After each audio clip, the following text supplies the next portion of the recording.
danas nisam u životu sanjala da ću pričati pred ovakvim auditorijem. Ako budem malo nervozna.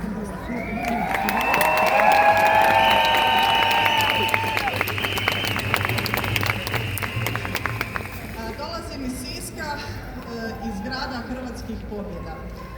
Taj grad je zadnjih 35 godina opustošila sva zla koja su nas valjda mogla opustošiti. Imali smo Domovinski rat, imali smo stradanja, imali smo razaranja, imali smo demografske gubitke. Nakon tog jahača apokalipse dolazi drugi jahač apokalipse koji se zvao pretvorba, privatizacija i deindustrializacija.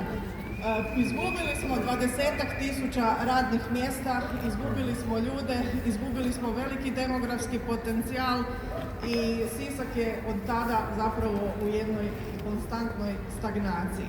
Nakon svega toga dolazi još i potres prije nekoliko godina. I da stvar bude gora, sada nam se nude nekakve čudnovate alternative kao spas. Jer mi smo socijala, mi smo neradnici, mi ništa ne vrijedimo.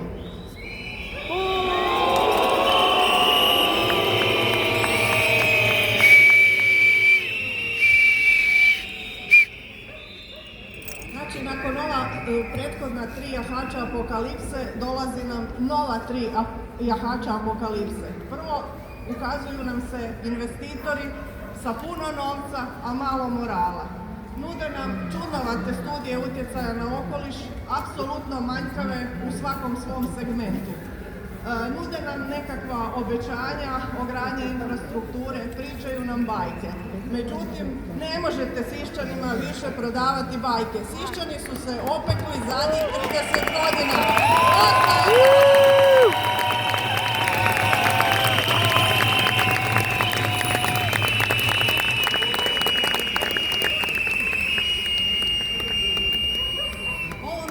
Apokalipse, nažalost, priključile su se hrvatske institucije.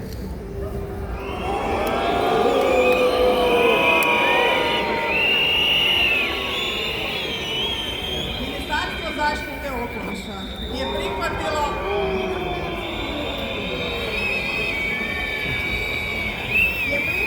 sve njihove loše napravljene studije utjecaja na okoliš.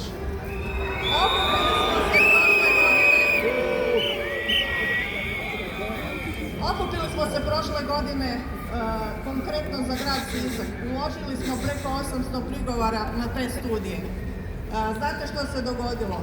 Skupilo se povjerenstvo u ministarstvu i dali su toj lošoj studiji koja se odnosila na klaonicu i bioplinsko postrojenje prolaznu ocjenu.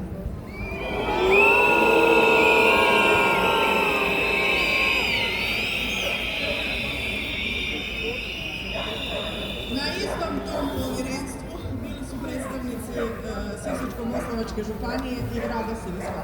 Njihovi prigovori se tamo nisu slušali, a prigovori su i više nego utemeljeni. Studija se ne zasniva na prostorno-planskoj dokumentaciji. Kao takva nije smjela biti uopće uzeta u procjenu i na razmatranje i u cijeli proces.